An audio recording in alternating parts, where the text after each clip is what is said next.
आत्मा आपल्यामध्ये स्थित आहे, देव आपल्यामध्ये स्थित आहे. कोणी मी देव म्हणजे काय सांगेल? देव कुठे आहे? इकडे तिकडे शोधण्याची गरज नाही. कशाला काशी जातो रे बाबा?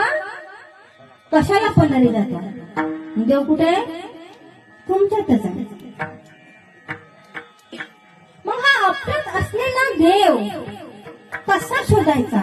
तर ज्याप्रमाणे दुधामध्ये लोणी आहे तर आपल्याला दिसत नाही. मग त्याकरता काय करावं लागतं? आपल्याला विरजन घालावं लागतं. विरजन घातलं की मग काय होतं? तुमच्याकडे विरजनच म्हणता ना का दुसरं काय म्हणता? विरजनच म्हणता ना? बोलत ना. हा. आणि विरजन घातल्यानंतर त्याला आंबवावं लागतं. आंबवल्यानंतर त्याला रवीने घुसळावं लागतं. रवीने घुसळल्यानंतर हळूहळू हळूहळू तूप बाहेर येतं की नाही?